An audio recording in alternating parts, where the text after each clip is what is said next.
Hey there, my name's ACPL, and with the advent of the Desert storyline being finished next year, I wanted to share a few of the theories that I had. So strap in while I tell you theories on how Amascut became corrupted, how Tumeken will be Guthix 2.0, and how Amascut will be redeemed.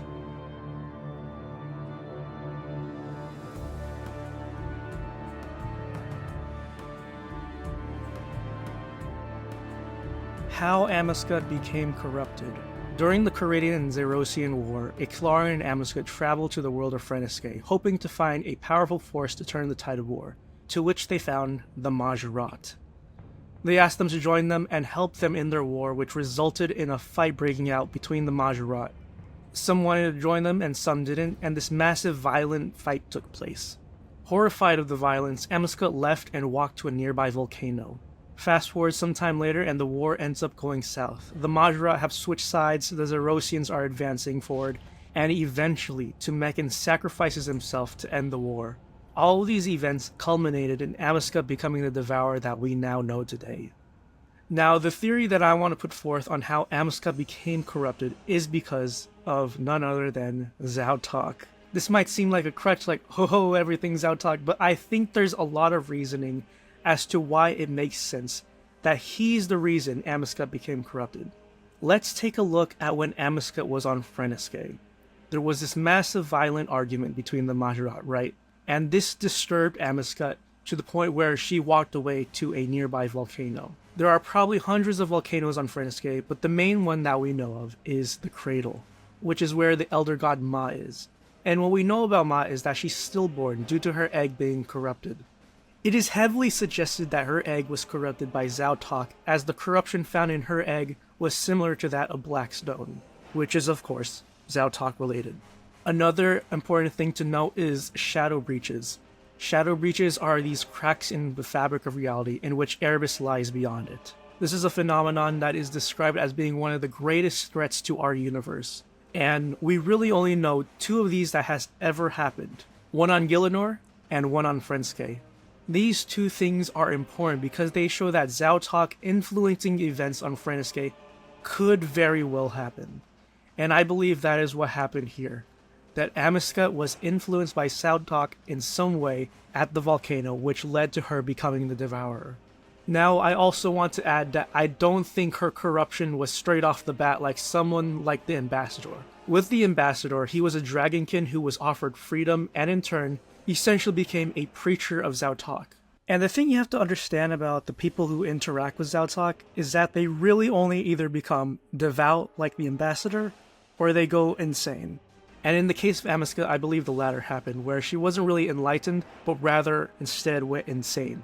Now, Amascut is probably one of the most prime candidates for Zautok to influence. She has a lot of stuff going on in her life. With a war raging on, the loss of her father, and the weight of her responsibilities, there is a lot of strife in her life, where all it takes is one whisper.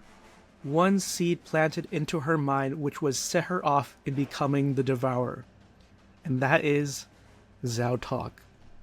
Zautok knew about her life even before she did, as evident when sailors went insane because of Zautok and mentioned our name thousands of years before we were even born.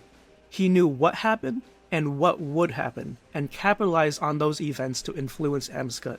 Now, what Zautok told Amascut, it could have been anything. It could have been doubts, fears, or maybe a way to deal with the pain that is to come.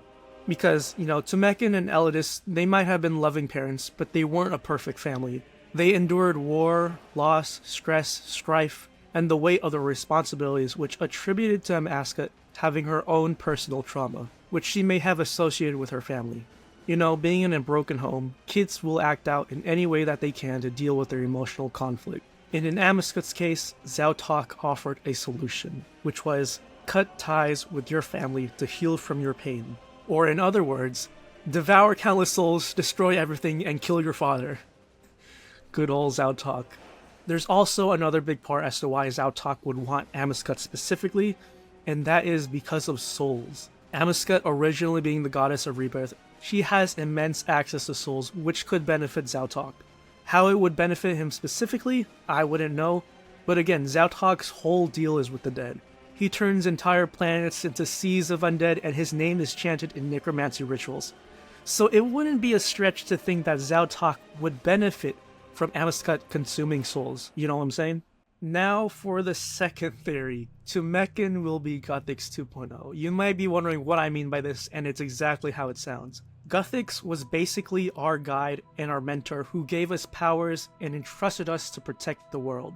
And I believe Tumeken will be the same thing.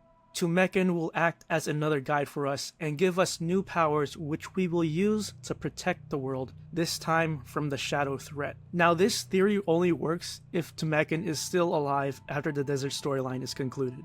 Now if you recall where we are now in the current overarching storyline, we lost our World Guardian powers. Guthix infused us with Shadow Anima, and that is what helped us stand toe-to-toe against the gods and survive Erebus. But now with our World Guardian powers gone, we're basically nothing. This leads me to believe we will get another power-up in the future that will help us defeat this looming shadow threat, and I believe Tumeken will be the one to give us those powers. The first reason why I think Tumeken will be the one to give us those powers is because Tumeken is just an extremely powerful god. He held his own against the Zerosian army and nuked an entire region similar to the size of the wilderness. Now mind you, Zamorak did all that with the Stone of Jazz. But Tumeken, on the other hand, he had that dog in him. He nuked the desert all by himself and, technically survived.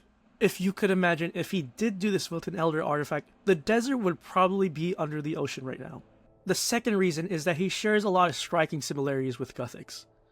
Guthix is all about balance, living life without the influence of the gods. You might struggle and face hardship, but you're experiencing it as the natural world intended. Tumeken is very similar in that he is both the sun that gives life and punishes. If you look into how Tumeken and his philosophy it is described, he is very much all about humility, selflessness, and perseverance, but he's also about hardships, standing up for yourself, and fighting when is necessary. He is both kind and harsh. He is like the desert. The desert is a harsh place, but its harshness protects its people from outsiders. So Guthix was balanced within your environment, your people, and your society, while Tumeken is more of finding balance within yourself. The third reason why I think Tumeken is the one who will give us powers is because he is the inverse of darkness. He is the god of light, which is such a fitting thing. This is the light versus the dark, the light versus Zautok and Erebus. Not only that, but he has already fought against dark forces in his war against Zeros. So again, he fits this role perfectly. He is a powerful god who embodies similarities to Guthix and is the inherent opposite of the darkness. Now how Tumeken actually gives us powers can come about in two ways. Again, a reminder, this has to happen after the desert storyline is completed and if Tumeken survives. So the first way Tumeken would give us powers is by us being his host body in a sense. Tumeken's story is very reminiscent of the Osiris myth where Osiris's body was cut up but put back together again. Osiris was revived briefly but was not able to return fully to the mortal realm. That could be very well the case with Tumeken, where if we put all the pieces together, he won't be able to come back fully, which is where the host body comes in. Maybe Tumeken will transfer some of his essence onto us so that his power and his will lives on. The second way I think Tumeken will give us powers is my favorite one, and that is Tumeken will mentor us to a point where we will ascend into an enlightened state. Yes, you heard that right. We will ascend into an enlightened state. This is my favorite one because we see this all the time in fiction. Avatar: The Last Airbender, Star Wars, Spider-Man, Samurai Jack, and various anime. And one of which I'd like to point out to you, which is Kung Fu Panda. In Kung Fu Panda, the main character Po is this fat panda, and all the odds are stacked against him. But Po undergoes a journey of self-discovery and enlightenment, and above all odds, Po is able to come out on top because of this. This is exemplified in the first Kung Fu Panda movie with the Dragon Scroll. The Dragon Scroll is said to offer limitless power, and when the antagonist Tai Lung finally gets it, it just turns out to be a blank scroll.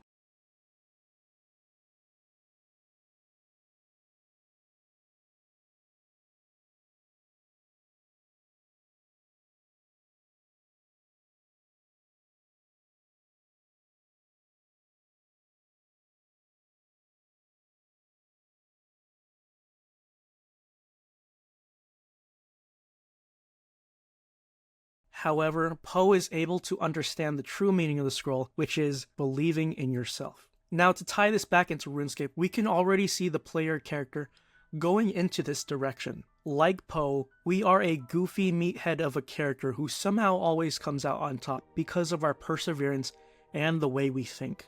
Take, for example, Necromancy and Raziel. Raziel was the first necromancer, and he had thousands upon thousands of years of experience in necromancy. But we were able to defeat him, simply because we did something that no other necromancy had thought of or done before, which is, we asked the dead's permission.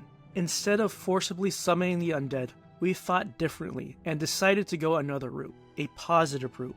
This is very reminiscent of Poe and all the other thousands of characters in fiction, where they're thinking outside the box, where they're thinking of other ways to solve the issue. Now, how Tumeken plays into all this is that he is all about enlightenment.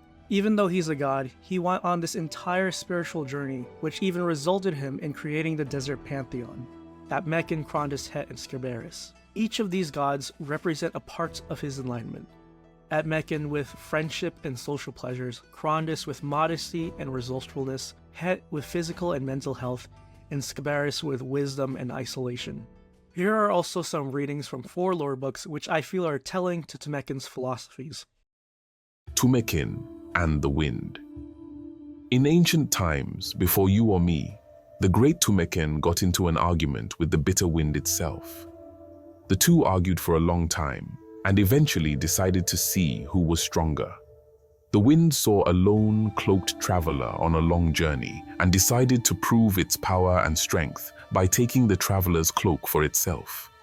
It started to blow against the traveler, summoning clouds from faraway lands to pelt him with rain, but the traveler only gripped his cloak tighter with each attempt to tear it off. Tumeken saw the pathetic attempts of his opponent and laughed. Then he parted the clouds and brought out the sun to dry the traveler of rain and warm him up. The traveler felt comfortable and welcomed, and voluntarily took his cloak off, no longer needing it. Thus, Tumeken proved that one can accomplish much more with kindness than with anger. Net a guide to perfect tea. As we all know, a cup of tea is a strong companion for the worker's soul, and despite the common conception that cold drinks are more beneficial in hot weather, the inverse is true.